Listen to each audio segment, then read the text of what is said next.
For USCFootball.com, I'm Jack Smith, joined alongside Shotgun Spratling for instant analysis after USC's 41-35 win over the California Golden Bears. Shotgun, another win for USC, but yet another weird one. They're 8-1. That's the positive. The fact that they won by 6 points against a Cal team that has been offensively just inept pretty much all season, giving up 35 points to that team is terrible. And the fact that you give up 21 points in the fourth quarter, USC has a lot of work to do on the defensive side. They do keep finding a way to win, but once you play, UCLA, Notre Dame, some teams that can really, push the ball on offense, it's going to be a shootout that maybe in the 60 or 70 points right now with the way the defense is playing. They have to make some big time improvements in just a couple weeks of time right now. It'll help when they get a couple guys back from injury.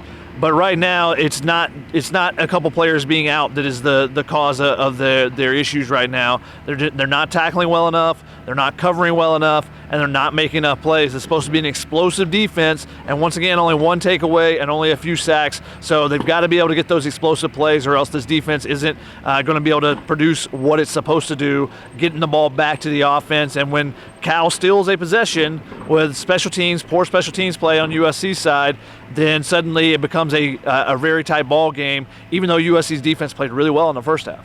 Yeah, I think if I came into the week and told you USC would stop the run at a pretty high rate and keep Jaden Ott relatively off the scoreboard in a big way, you'd feel pretty good about it. But then I tell you, Jack Plummer throws for 400 yards after not throwing for 300 all season. He one-ups Caleb Williams in the passing yards category, and then you start to have some concerns. Even though USC put up 41 points again, the offense was phenomenal, the defense wasn't. Yeah, with Caleb Williams, this team is 8-1. Without Caleb Williams, they're 5-4 or 6-3 at best. He's done pretty much everything. I mean, his stats are out of control right now. The fact he's still 4 more touchdowns, 360 passing yards again tonight, and no interceptions. He runs the ball. They 3rd and 5, 3rd and 6 on the final drive need to pick up a first down because if they get the ball back to Cal, Cal's probably marching right down and scoring once again to take a lead in the final couple minutes. They put the ball in his hands, a read option, he keeps it and picks up 15 yards. He's just doing everything for them right now, and because of him, they are 8-1. He should be on every Heisman, a finalist list right now, especially with the way Tennessee played earlier. Hendon Hooker was one of the top 2. C.J. Stroud, I don't think, played great today. You might see Caleb Williams' name moving up the odds, at least, on the Heisman watch list because he continues to be fantastic for USC, and that's why they're 8-1 because the defense, is really struggling. They stop the run, but they make Plummer look like an All-American out there. And he hasn't thrown for 300 yards all season when they played UC Davis and they played these other teams that are not very good. And you saw last week he got replaced in the game against Oregon, and their backup looked so much better than he did. And you let him come out here and just throw it all over the place. And he was just throwing the ball up sometimes. And USC's defense came away with 1 interception from Kalen Bullock. But Kalen even admitted, he said it's frustrating because there were times where he's just kind of lollipopping the ball up there and they're not able to make enough plays. And it's kind of interesting to see the first half of the season where they were it seemed every tip was going their way, every ball, every overthrow, they're catching. And now it seems like those balls are hitting the grass. There were 3, 4, 5 balls a day that were tipped and went up in the air. And you kind of are searching, see if someone's going to make a play, and those balls are all hitting the ground right now. So the defense has to find a way to get back to those explosive plays because that's what was saving them. They were giving up a lot of yards earlier, but when you get those explosive plays, it takes when you finish a possession off with a takeaway, it changes everything. Well, for the first time in the last 3 games, USC hasn't allowed 500 yards, but they still allowed 450 plus, and that was on top of a couple of pass interference penalties, which might have skyrocketed Jack Plummer's yardage even more. What do you think is the biggest problem for the defense? What are some things that you think they can improve or need to improve going into the next couple of weeks? I mean, they had 38 missed tackles the last 2 games. I don't think it was quite as bad this game, but the first drive, Cal just walks down the field because USC doesn't tackle anybody. And then you see them start making tackles and, they shut out Cal the rest of the first half. And you say, okay, the defense has made some adjustments. They look much better. But then the second half, you saw the dink and dunk that really killed them a couple games back with Utah.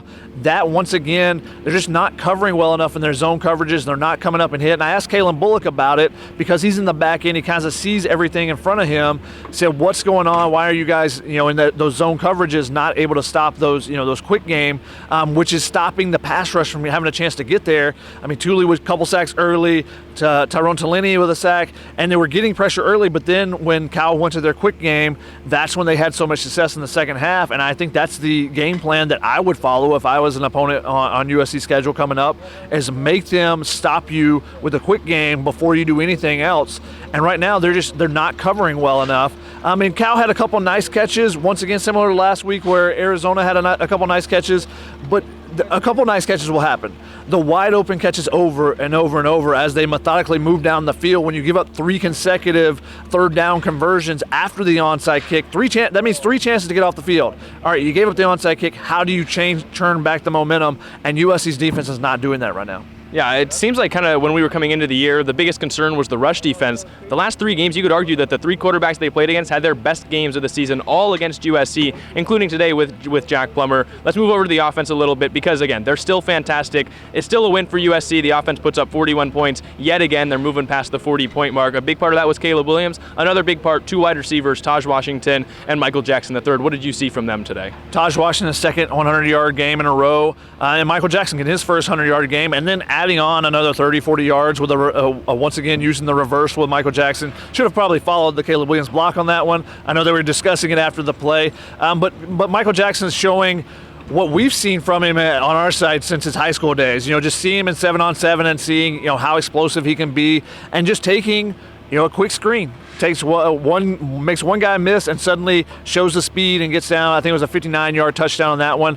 So you're seeing him step up. Once again, USC was out without Mario Williams, without Jordan Addison. Jordan Addison did do some warm-ups, and I asked Lincoln Riley about it, said he's really close. So I wouldn't be surprised if we see him next week. I don't know if you'll need him next week. Well, I mean, if you saw what Oregon did to Colorado today with their offensive tackle scoring a touchdown, their linebacker running for a touchdown, their quarterback catching a touchdown, probably don't need Jordan Addison. But you would like to see him get back out there and at least get back into the groove and get kind of shake the rust off before the couple games that come up after that. So you want to see some guys getting healthy, but you had those 2 guys out. But once again, the offensive line has a shake-up. Bobby Haskins does not play in this game. Mason Murphy, who made his first career start at right tackle last week, now plays left tackle this week. So you're seeing the offensive line having to make some adjustments, and that caused Caleb Williams to be under pressure a good amount at times in this game. But once again, he's just Houdini back there. Is ridiculously hard for anyone to get their hands on him, much less pull him down to the ground. He makes up for so many mistakes anyone else has, and gives those wide receivers those opportunities to get open. So the combination of Lincoln Riley and Caleb Williams designing some plays and getting guys wide open, and then just getting the ball in guys' hands in space. And you saw what Michael Jackson can do. You saw what Taj Washington can do. And you didn't see a bunch of contributions from some of the other wide receivers, but they're capable of it. We've seen Kyle Ford make the contested catches. We've seen Brennan Rice make those. So, once again, Caleb Williams is facilitating and sharing the ball around to a bunch of different guys. Lake McCree gets in the end zone for the first time since the Stanford game. So distributing, getting it to his playmakers. We saw a little bit more Raleek Brown tonight, so maybe you see him continue to progress and have some shots. Took a shot with him down the sideline on one of those. So the offense is rolling pretty well. You would like to see them get healthy on the offensive line and find consistency there because they are giving up some things. They weren't able to run the ball as effectively as maybe they wanted to. Travis Dye, I would have been over on the sideline at the very end when they were about to take a knee, being like, Coach, come on, one more carry. He was 2 yards shy of getting his 600-yard game, but he did get in the end zone once again. I think that's 8 consecutive games getting in the end zone. He's just been stellar for him, and they were able to give him a little bit of a breather tonight. Used Austin Jones, used Raleek Brown a little bit more, so I think that's going to be beneficial for him down the stretch run, to take a little bit off his plate. So a lot of positives on the offensive side, but it's a 41-35 game, so you're going to see a lot of positives on the offensive side. The defensive side, a lot of concerns still, though. Yeah, you're talking about the offense. They do put up 41 points. It felt like in the first half they've started out pretty slow. Caleb Williams not perfectly in sync with his receivers. Of course, we know Justin Wilcox has an interesting defense, sometimes hard for quarterbacks to progress and find their reads. But it felt like in the second half they moved towards some of the screen game, some of the shorter pass game. That opened up stuff down the field. What did you think the screen game did for USC? I mean, it puts those playmakers out in space. And if you don't have an elite defense, if you don't have a Georgia 2022 defense or 2021 defense where you have 8-9 NFL players, you just have to cover so much space because of the hash marks and everything else. And the way that Lincoln Riley really does a lot of work with the splits of the wide receivers to force defenses. Okay, it may look like you're tight split. Instead, we're going to widen the field with different screens and different things. He does a phenomenal job just designing all those type of plays to force defenses to cover the entire sideline to sideline. And there's very few defenses that are capable of doing that, especially when you have the playmakers that USC has. You give them a chance, put them in space, and you basically expect when they throw a ball to a USC wide receiver, they expect him to make the first guy miss. And if you get a couple blocks, suddenly that turns into what Michael Jackson had, where he made one guy miss and he was off the races and no one touched him. Yeah, it feels like the Michael Jackson play against Utah and the Jordan Addison play against Stanford and Mario Williams against Stanford. Even Taj Washington today, it feels like there's been so many Trojan touchdowns on screens. Moving on, we've talked about the offense, we've talked about the defense. The special teams needs to get mentioned. Yet another game with some special teams errors for the Trojans. We hinted at the onside kick fail for USC. Lincoln Riley is adamant he doesn't want to bring in a special teams coordinator. He doesn't think that the Trojans need one. From your perspective so far, what have you seen from the Trojan special teams throughout the season and then again today? I mean, the special teams hasn't been quite as special as 2016, 2017 John Baxter special teams, and I put special in quotes there. But there's definitely areas of concern and areas of need because, yeah, you can be Cal when you have a couple bad plays, but what happens when you get into an actual back and forth brawl with UCLA or Notre Dame, or if you get into the Pac-12 championship, one special teams play could be the difference. And right now, USC's not making those special team plays. They're giving away almost every one of them. I mean, some of their best special team plays have been ones that have been negated and called back. Thinking back to that Utah game and the final kickoff return. They're just not getting any explosive plays out of it. But you do have to give a little bit of credit to special teams for getting the kick block on the extra point. Ends up being kind of a huge one because it gets USC back to 7 points, 7-point advantage. But they're just not making the consistent plays. So, they were in position to recover the onside kick, and they batted the ball away basically. So they have to make more plays on special teams. You had a botch, a snap, or a hold. I couldn't really tell from where I was standing. But, those type of things, you don't want to ever hear the snapper's name. Never. Unless he's making a tackle on a punt coverage. That's the only time you ever want to hear the long snapper's name, and I'm sure the broadcast mentioned it when they botched the snap on the first extra point. But do give them a little bit of credit for chasing that one down. There was a lateral on the play. Give Sean Mahoney, the walk-on tight end, give him credit for running it down because that 2 points could have been huge towards the end. I mean, with one more 2-point conversion somewhere there, maybe it's a field goal game for Cal. So the special teams needs to be cleaned up for USC before it costs them severely. It hasn't been a positive for them. It's been a negative so far, but it hasn't necessarily cost them quite yet. But once you get into the final stretch of the season, that's when one little mistake can change the outcome of not only one game, but of your season. Yeah, I don't know if you know this, Sean Mahoney went to my former high school, Archbishop Mitty, so shout out to the Monarch alum. You were in the interview room after the game, had a lot of Trojans available for the media, including Lincoln Riley, Mekhi Blackman, Kalen Bullock, Alex Grinch. What were some of the biggest notes that you took away from what the Trojans were saying after the game? I mean, the most notable thing is just the defense. Some of the guys talking about it. They're frustrated. I mean, you could see it, and Mekhi Blackman was probably the biggest example. He was asked 2 questions in the primary presser with Lincoln Riley. He probably had 12 to 15 words total to answer both of those 2 questions. He said they just have to be more consistent. That's true. That is true. They got to make more plays as well. And Kalen Bullock talked about how he feels like the defense is in good position. Not necessarily good position on the field, but like where they are right now in the season, because they're not having a ton of coverage busts. Now, there was one big one on a screen, a play action, a pump fake to a screen that they blew a coverage on. But most of the time they're in position. They're just not making the plays. So they got to get back to making plays. There were several times where they were right there and could have tipped the ball away, could have done different things. A couple of pass interferences keep drives alive. A couple on Kalen Bullock. So they've got to make more plays. And I thought it was interesting. In the second half, we saw Jacoby Covington. Sierra Wright gave up a long pass. Jacoby Covington took over at the second corner spot. We saw Latrell McCutcheon. Jalen Smith gave up a long catch, a very contested catch, which was a really nice catch. We saw Latrell McCutcheon basically take over the rest of the game as well. So I think you're trying to put some fire on some of the guys. And I asked Alex Grinch about it after the game. He said, hey, we can't do that with every position. There's certain positions we just don't have the depth, the potential to do that. But the positions they do, they're going to put some fire on some guys and say, hey, if you're not making a play, we're going to put somebody else in there. So I think that's an interesting thing to keep an eye on going forward. If we see some more shakeups, we saw Bryson Shaw take over the starting safety spot.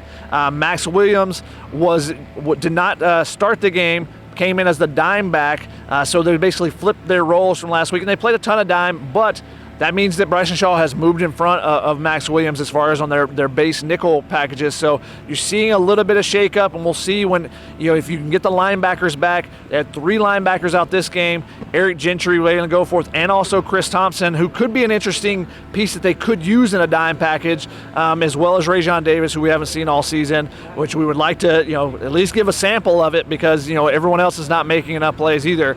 So we'll see if someone like that, one of the young guys, earns their opportunity in practice, and suddenly we start seeing someone step up and make some more plays or get an opportunity like Bryson Shaw.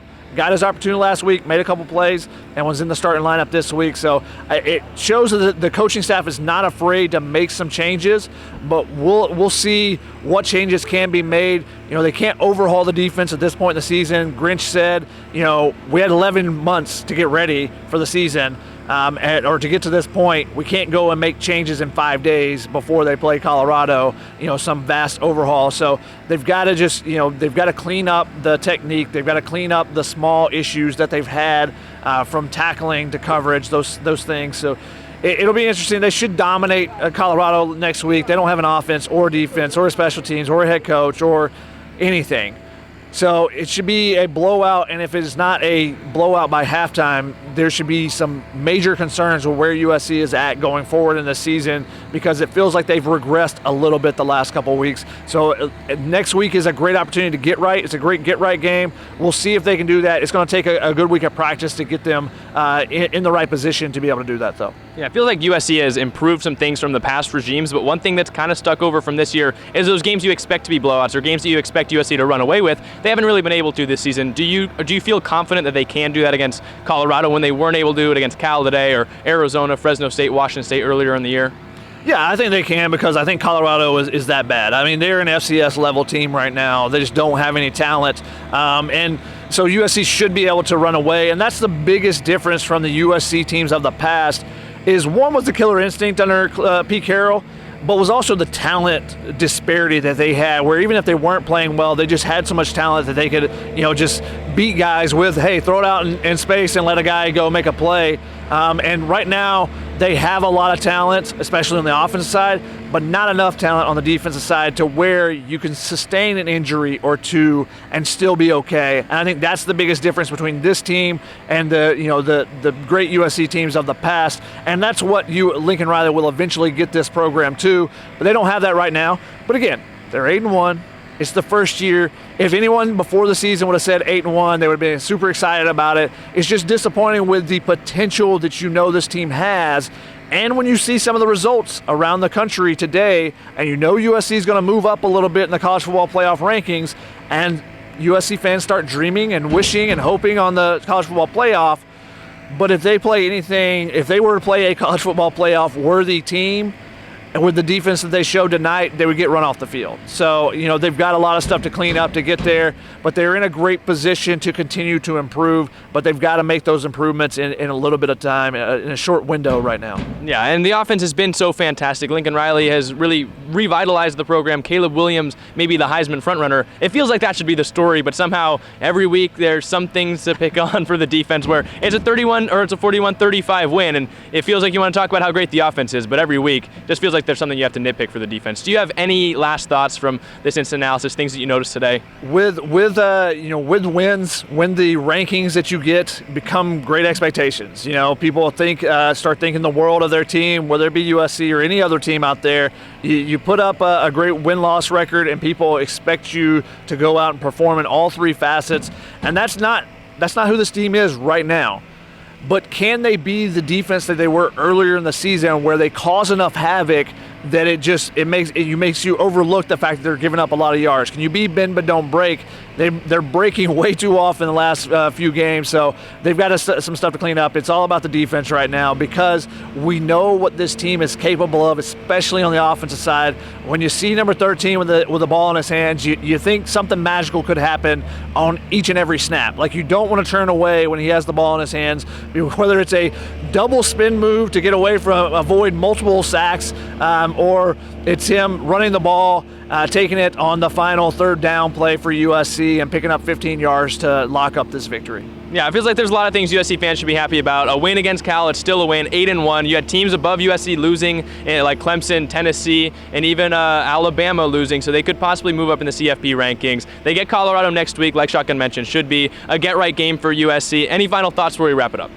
Nope. It was great for homecoming to see all the former players. I got a chance to catch up with a lot of former players, so that was really fun, and see a lot of alumni and whatnot here.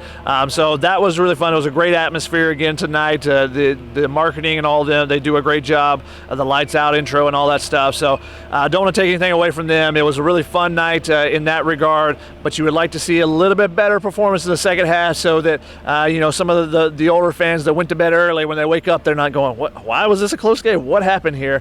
But that was the case tonight. They'll have to watch this instant analysis and realize what happened with the defense. But another win, 8-1. USC will move up in the college football playoff rankings. They'll move up in the AP rankings. They're going to be sitting right outside the top 5, if not at that threshold. So, USC fans have a lot to be excited about with where the program is going and the fact that they are 8-1 this season. I feel like they should put the hold on any alternate uniform talk, though. Everyone thought there'd be throwbacks this week. Not quite. Make sure you guys are checking out the website for a bunch of different articles and content surrounding this game and everything going into the Colorado game next week. Follow here on YouTube for all the interviews today, instant analysis that's just coming out with us two right now, and then Chris's field highlights for tomorrow. For Shotgun Spratling, I'm Jack Smith. Check out uscfootball.com for more.